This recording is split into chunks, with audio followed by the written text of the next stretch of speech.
Bago natin simulan ang part isang humihingi po ako ng taos pusong pasasalamat sa walang sawang pagsuporta sa ating YouTube channel at sa mga bagong subscriber, welcome po sa inyong lahat. Humihingi po ako ng paumanhin ng dahil sa tagal nating nawala sa pag-a-upload ng mga video at mga update sa ating mga recent chapter, hayaan nyo pong bumawi ako sa mga susunod pang araw. Maraming salamat po. Ito ay isang mundo na pinaghaharian ng pinakamalalakas na espada at salamangkero. Sa kontinente ng Courage, kasalukuyang nagaganap ang isang malawakang digmaan dahil hinamon ng Demon Queen ang lahat ng lahi. Sa nakakahilakbot na lakas ng Demon Queen, ang pagsalakay ng kanyang hukbo ay parang bagyong sumasalanta sa lahat ng madaanan. Ang mga lungsod ng bawat lahi ay unti-unting nawasak hanggang sa ang tanging natira ay ang lahi ng tao. Ngunit nang mag-alsa ang lahi ng tao sa Nayan, tuluyang bumagsak ang kanilang huling linya ng depensa. Natalo ang sangkatauhan. Dahil dito, ang pinakamalakas na Demon Queen sa kasaysayan, si Elizabeth, ang naging nag-iisang pinuno ng mundo at nagkamit ng lubos na kapangyarihan. Sa araw ng kanyang pag-agaw ng kapangyarihan, isang obispo na nagngangalang Barlow ang lumapit sa kanyang trono at sinabi sa kanya na huwag isipin na siya na ang nagwagi. Ang hinaharap ay nasa kanilang panig pa rin, at ang isang maalamat na bayani ang magpapabagsak sa kanya ng tuluyan. Agad siyang sinipa ng prinsipe ng sangkatauhan na si Wismoloy, dahilan upang bumagsak ito sa sahig. Ngumiti si Wis at tinanong ang obispo kung maipapahayag niya ng mas malinaw ang kanyang sinabi. Hindi raw hinihingi ng reyna ang kanyang opinyon sa kasalukuyan, ito ay isang utos na dapat niyang maunawaan. Tumangala ang obispo at sumigaw na si Wis ay isang hanggal at isang traidor sa lahi ng tao. Sinayang lamang niya ang kanyang oras sa pagsasanay at pagpapalaki sa kanya bilang isang maalamat na bayani.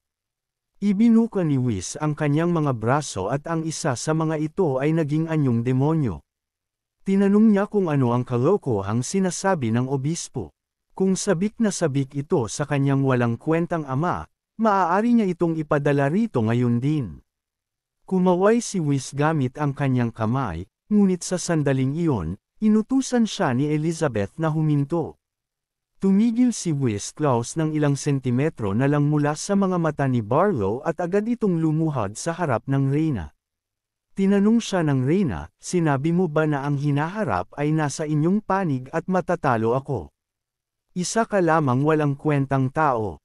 Mas mabuti pang sabihin mo na ang buong detalye, kundi ipararamdam ko sa iyo ang isang paghihirap na mas masahol pa sa kamatayan. Sa nanginginig na boses, sumagot si Barlow na ayon sa bisyon, kapag hinugot ng maalamat na bayani ang banal na espada, magwawakas na ang paghahari ng mga demonyo. Ang banal na espada na ito ay nakabaon sa isang platapormang bato sa pangunahing bulwagan. Dagdag niya, hinding-hindi niya ito sasabihin, at hinding-hindi niya ipagkakanulo ang lahi ng tao. Napansin ni Elizabeth ang espada sa gilid at naglakad papunta rito. Sinabi niyang ang sinumang matapang na bayani na makakahugot ng espada ay may kakayahang hamunin ang hari. Hinawakan niya ang hawakan ng espada at umalis habang sinasabi na interesante ito. Hihintayin na lamang niya ang bayani sa lugar na iyon. Sa ganitong paraan nagsimula ang unang taon ng paghahari ni Elizabeth. At dumaan ang ikalawa, ikatlo, ikaapat, hanggang ika-15 taon. Sa ika-15 taon ng kanyang paghahari, wala nang bantay sa mga tarangkahan. Ang mga tao ay nagsimulang mabuhay ng payapa kasama ang iba pang lahi sa ilalim ng ganap na pamumuno ng Demon Queen. Ang lahat ng lumang patakaran na nagdudulot ng hindi pagkakapantay-pantay sa pagitan ng mga lahi ay inalis. Ang lahat ay maaaring mabuhay ng magkasama bilang magkakapantay. Wala ng mga alitan. Ang lahat ay nabuhay at umunlad ng payapa. At hindi nagtagal, ang kontinente ng Courage ay pumasok sa isang panahon ng hindi pa nararanasang kasaganaan. Isang alyansa laban sa maalamat na bayani ang nabuo, na mariing tumututol sa pagdating ng tinatawag na mga bayani, sa takot na ang marupok na kapayapaan ay masira balang araw. Sa isang konseho, tinanong ng reyna kung may balita tungkol sa maalamat na bayani. Ang ministro ng lahing elf, si Tuya, ay nagsabi na ipinadala na ng mga elf ang lahat ng mga puno at insekto upang maghanap, ngunit wala pa rin silang natagpo ang bakas. Ang ministro ng lahing dwarf, si Heimerdinger, ay nagsabi na hindi mahusay ang mga dwarf sa pangangalap ng impormasyon, ngunit base sa datos mula sa mga tindahan ng armas, wala silang nakitang kaina-hinalang tao. Sinabi ng ministro ng lahing tao, si Aristotle, na kahit pa lumitaw ang matapang na bayani, hindi nito kakayaning labanan silang lahat gamit lamang ang sarili nitong lakas. Ang ministro ng lahing demonyo, si Lim, ay nag-aatubiling nagsabi na baguhan pa lamang siya, kaya hindi niya alam. Hindi siya natatakot sa maalamat na mandirigma, ngunit sa kabaligtaran, gusto niyang dumating ito upang maunawaan ang Propecia. Maingat niyang pinag-aralan ang lahat ng uri ng sinaunang mahika at sining pandigma. Ang kinatawa ng lahing orc, si Mogul, ay nagsabi na kung gugustuhin ng kanyang kamahalan, maaari niyang sirain ang buong kontinente ng Courage sa isang iglap. Sumigaw si Tuya ng, anong kalokohan? At sinisi ang lahat kay Paro. Sabi niya, maswerte sila na ang kanyang kamahalan ang namumuno. Sa sandaling iyon, isang lalaki ang pumasok sa bulwagan dala ang isang karatulang may nakasulat na, ibagsak ang mga bayani. Napabuntong hininga si Heimerdinger at sinabing, narito si Barlow. Ang mga taon ay hindi naging mabuti sa kanya. Ngayon, siya na ang pinakamalapit sa Imperial Family, ang kasalukuyang pangulo ng Demon Queen Fan Club at ang presidente ng Asosasyon ng mga Kalaban ng Maalamat na Bayani. Iwinagayway ni Barlow ang kanyang karatula at sumigaw na sinusuportahan niya ang paghahari ng Demon Queen at tinututulan niya ang pagdating ng maalamat na matapang na bayani. Napakawalang saysay na maniwala sa kanyang mga Propecia.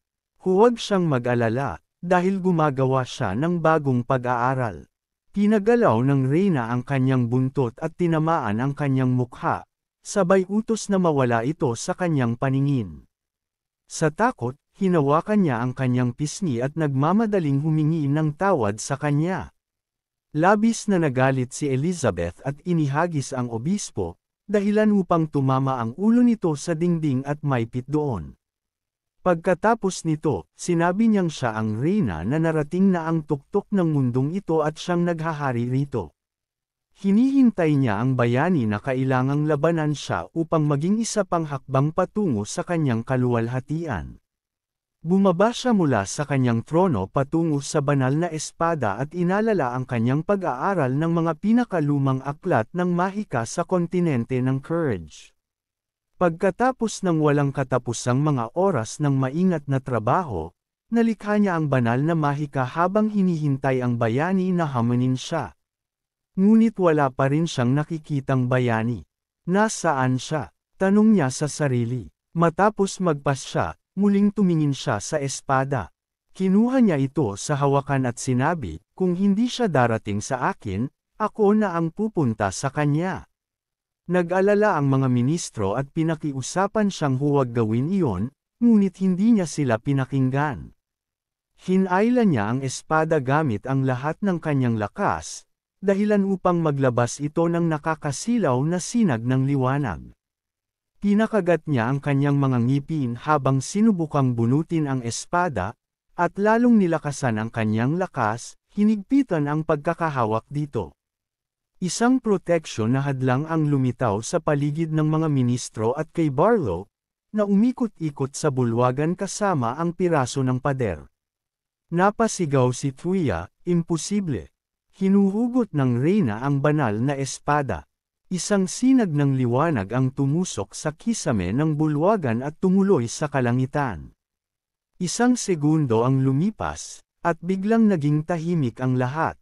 Naiahon ng reyna ang espada at tumawa, sabay tanong, sino ang nagsabi na tanging isang maalamat na bayani lamang ang makakahugot nito? Bigla siyang natigilan nang makita ang mga imahe ng isang lugar na hindi niya kilala. Sa kabila ng mga bundok, may isang bahay sa gitna ng isang malawak na parang. Napagtanto niyang ipinakita ng espada ang kinaroroonan ng bayani. Tumawa siya ng malakas at sinabing, "Ngayon, alam ko na kung saan siya nagtatago." Iwinasiwas niya ang kanyang kamay at, gamit ang bile magic, lumikha siya ng 2 bilog na mahika sa ilalim ng kanyang mga paa at sa itaas ng kanyang ulo bilang paghahanda para sa teleportasyon. Tinawag siya ni Whis at iniunat ang kanyang kamay upang magpaalam, ngunit nang abutin niya ito, bigla na lang nawala ang reyna, at hangin lang ang kanyang nahawakan.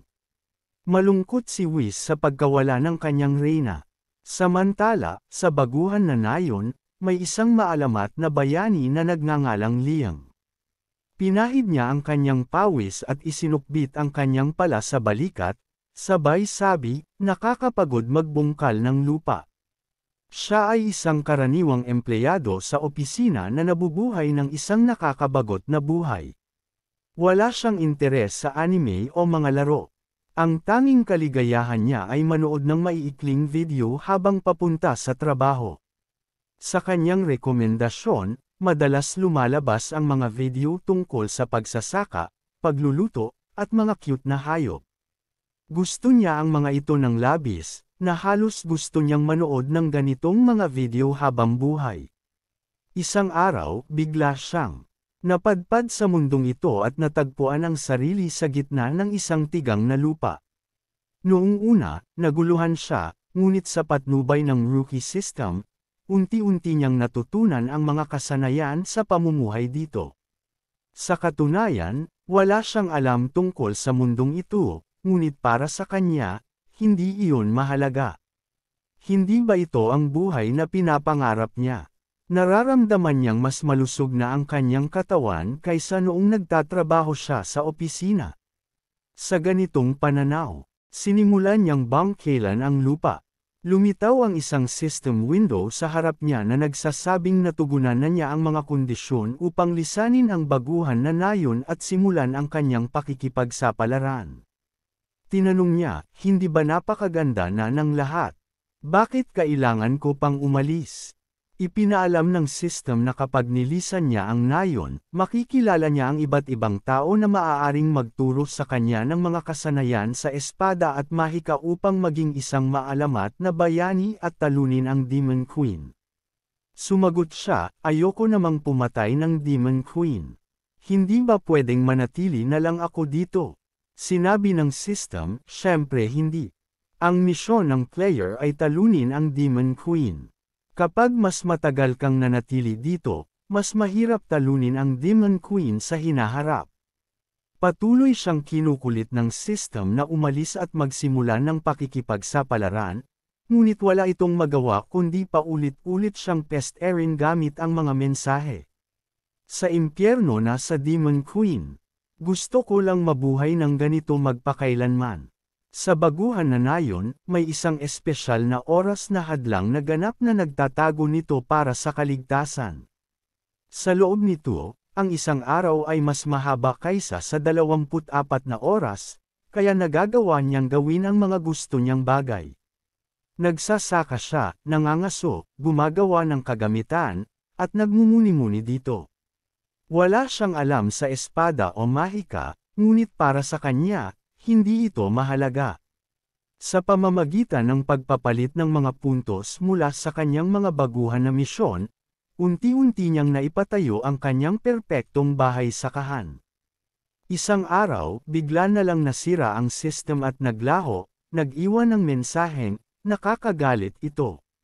Sa mundong ito ng espada at mahika, puro pagsasaka lang ang ginagawa mo, tuluyan mong binaliwala ang lahat ng mungkahi. Anong klaseng maalamat na bayani ito? Wala siyang alam kundi mag-ipon ng puntos mula sa misyon at ipalit ito sa mga kagamitan. Galit na galit ang sistema sa kanya at umaasang mamatay siya sa kamay ng Demon Queen. Ngunit masaya ang bida nang mawala ang sistema.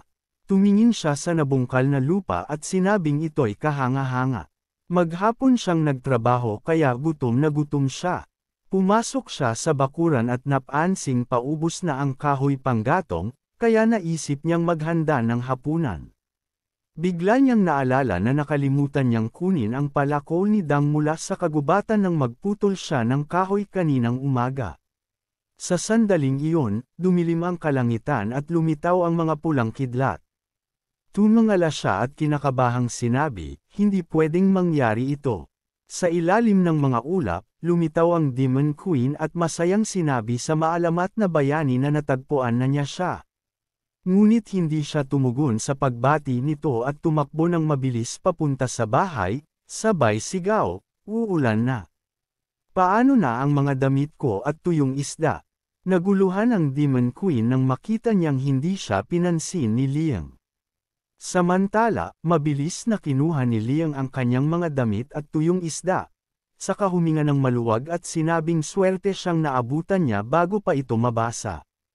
Tumahol ng malakas si Woki, ang mekanikal niyang alagang aso. Sinaway siya ni Liang, sinabing uulan na kaya umuwi na. Ngunit patuloy pa rin ang aso sa pagtahol. Sa sandaling iyon, tinawag ng Demon Queen ang bayani ng may pagkainis. Agad niyang tiningala ang langit at napansing may itim na tuldok sa gitna ng mga ulap. Tinanong niya ang aso, ano iyon? Ngunit sinabi ng reyna ng may galit, napakabobo mo. Paano mo ako binastos ng ganoon? Nanginginig niyang iwiniwas-iwas ang kanyang kamay at humingi ng paumanhin, sinabing hindi niya lang talaga siya nakita. Nagtaka siya kung bakit may dumating sa lugar na ito. Hindi ba't dapat ay ganap na ligtas ang baguhan na nayon? Iwinasiwas ng reyna ang kanyang kamay at sinimulan ang kanyang mahika. Sinabing susubukan niya muna ito. Itinuro siya nito gamit ang daliri at naglaho ang maliwanag na mga spark patungo sa direksyon niya. Natakot siya at napasigaw, ano ang ginagawa mo? Nang makita ang mga spark, iniwan niya ang kanyang damit at tuyong isda. Tinakpan ang ulo gamit ang mga kamay, at ipinikit ang mga mata. Tumawid ang mga braso ni Elizabeth sa kanyang dibdib, at sa sandaling iyon, nagsimulang umikot ang banal na espada sa paligid ni Liang bago ito inilagay sa kanyang kamay. Naramdaman niya ito, hinawakan ang hawakan ng espada, at biglang iwiniwas-iwas ito. Sa takot, sumigaw siya, ano ito? May kung anong lumipad sa kamay ko. Galit na nagngit-ngit ang reyna, iniisip kung maaaring itinatago ni Liang ang kanyang totoong lakas. Lumikha siya ng magic circle at sinabing sisirain niya ito ngayon. Hinawakan ni Liang ang kanyang ulo at napasigaw, bakit siya nandito? Hindi naman ako umalis sa lugar na ito. Galit na human heel si Woki, ngunit sinaway siya ni Liang, sinabing hindi nila dapat galitin ang reyna. Gumamit si Elizabeth ng abyssal magic at 3 malalaking magic circle ang lumitaw sa paligid niya, mula rito lumabas ang malalaking tipak ng bato. Nakita ito ni Liang at naalala ang mensahe ng sistema. Ang pagkikita ng bayani at ng Demon Queen ay hindi maiiwasan. Tinalikuran niya ang reyna, iniwan ang espada sa lupa, at nagsabing wala nang kailangang pag-usapan dito. Naglakad siya papunta sa bahay nang nanginginig ang mga paa, iniisip na siya'y isang baguhan lamang at ngayon, ang pinakahuling boss na ang kumakatok sa kanyang pinto. Pumasok siya sa bahay, sumara ng malakas ang pinto, at humiga sa kama, handa nang mamatay. Samantala, nagalit si Elizabeth at naisip kung ano ang ibig sabihin ng ngiti ni Liang. Tumawag siya ng malaking magic ball gamit ang apocalypse magic at sinabing tatapusin na niya ito. Ngunit biglang bumukas ang mga kompartimento sa katawan ni Woki, at lumitaw ang maraming baril. Nagpaputok ito ng sabay-sabay, pinagsasak ang mga tipak ng bato. Natawa si Elizabeth, iniisip na isang mataas na antas na aparato lang pala ang sinasandalan ng bayani. Ngunit hindi ito magiging katapat niya. Muling nagdilim ang kalangitan. Ngunit sa pagkakataong ito, isang quantum black hole ang nabuo sa likod ng reyna at sinipsip ang magic ball niya. Nawala ito na parang walang nangyari, at muling lumiwanag ang baguhan na nayon. Naguluhan si Elizabeth at naisip kung paano nangyari iyon. Samantala, nakahiga si Liang, iniisip na masaya siya sa buhay na ginugol niya. Kahit mawala ang mundo, masaya siyang naging tahimik ang buhay niya dito. Bumaba ang reyna sa nayon, ngunit sinalubong siya ni Woki na galit na tumahol. Napangiti ang reyna at sinabing, hindi ko siya dapat minamaliit. Ang puti ng kanyang mga mata ay naging itim, bumaluktot ang kanyang mga kamao, at ang kanyang mga pakpak ay naging mas makapangyarihan. Binuksan niya ang mga ito at sumigaw, sinabing huwag siyang masyadong mayabang. Hanggang ngayon, ginamit niya lamang ang ikatlong bahagi ng kanyang lakas. Lumipat siya sa kanyang ultimate demon form at sumigaw na napaka-impudent niya at ngayon ay ipapakita niya kung ano ang tunay na takot. Sumigaw siya ng malakas at sumugod kay Van Kai, na nakapasok na sa battle mode. Nagbanggaan ang kanilang mga lakas at narinig ang isang malakas na pagsabog. Samantala, nakatulog na ang bida at lumipas ang isang oras bago siya nagising. Ang una niyang tinanong sa sarili ay kung patay na ba siya.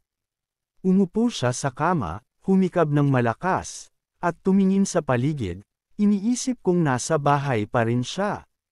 Bumangon siya mula sa kama at lunok ng nervyoso nang mapansin niyang tahimik sa labas.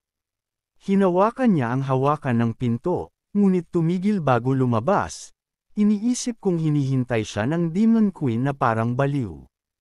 Tumibok ng mabilis ang kanyang puso, ngunit tinipon niya ang kanyang lakas ng loob na buksan ang pinto. Dahan-dahan niya itong binuksan at sumilip sa labas. Nakita niya ang isang malaking ulap ng alikabok sa parang, at sa gitna nito ay nakatayo ang Demon Queen na hawak si Wan Kai. Tinusok niya ang mukha nito gamit ang kanyang kuko, at nagsimulang lumabas ang mga spark mula sa katawan nito. Nakita ito ni Liang at tinawag si Wan Kai nang may pag-aalala. Binitiwan siya ni Elizabeth at lumapit sa bayani, sinasabing ikinalulungkot niya ngunit tuluyan niyang sinira ang mahiwagang aparato na ipinagmamalaki nito. Kinabahan si Liang at sumagot, ayos lang iyon. Pwede ba tayong mag-usap ng maayos? Pumayag siya, ngunit sinabing gagawin nila ito pagkatapos niya itong patayin. Dahil sa matagal na paggamit ng kanyang ultimate form, naubos ang kanyang lakas at nagsimulang manghina. Napaisip siya na hindi kapani-paniwalang nadala siya ng bayani sa ganitong estado. Ito na ba ang itinakdang katapusan niya? Nawalan siya ng malay at bumagsak sa lupa. Tinawag siya ni Liang nang may pag-aalala, saka tumakbo sa kanya at binuhat siya, tinatanong kung maayos lang siya. Unti-unting naglaho ang kanyang mga sungay at pakpak, kasabay nito ang kanyang mga damit. Napansin ito ni Liang at nag-aalalang sumigaw, ano ang ginagawa mo? Ilang sandali pa, tuluyang nawala ang kanyang damit, at halos mawala ng malay si Liang dahil sa pagkabigla, habang damyugo ang kanyang ilong. Lumipas ang oras, at dumilim ang gabi.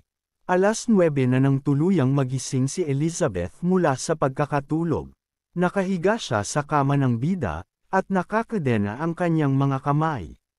Bigla niyang iminulat ang kanyang mga mata at sinubukang bumangon, iniisip na ang Demon Queen ay nakaranas ng kahihiyang pagkatalo. Sa halip na patayin siya, iginapos pa siya ng bayani. Ginamit niya ang kanyang mahika upang alisin ang mga posos, ngunit nabigo siya. Napagtanto niyang isa itong legendary class item na hindi pa niya nakikita noon. Ano kaya ang itinatagong lakas ng bayani? Tumingin siya sa paligid at naisip na ang lahat ng kakaibang nangyayaring ito ay hindi basta aksidente. Mukhang mas matalino ang bayani kaysa sa inaakala niya, at tila minamaliit niya ito. Pumasok si Liang sa silid na may dalang pagkain at tinanong kung gising na siya. Lumingon siya at sinabing kung gusto siyang patayin, gawin na niya ito, ngunit hindi siya magmamakaawa para sa awa. Inisip ni Liang na nakakatakot talaga siya, ngunit ito lamang ang paraan niya upang mabuhay kaya kailangan niyang samantalahin ito. Ngumiti siya ng nervyoso at nagtanong kung maaari ba silang mag-usap. Tahimik ang Demon Queen, kaya napansin niya ang mga poses at sinabing nilagay niya iyon para lang sa seguridad. Dagdag niya, alam mo namang nakakatakot ka, ngunit agad niyang winasiwas ang kanyang mga kamay at sinabing ang ibig niyang sabihin ay, malakas ka. Napakunot-noo ang reyna at tumingin ng blanko sa kanya.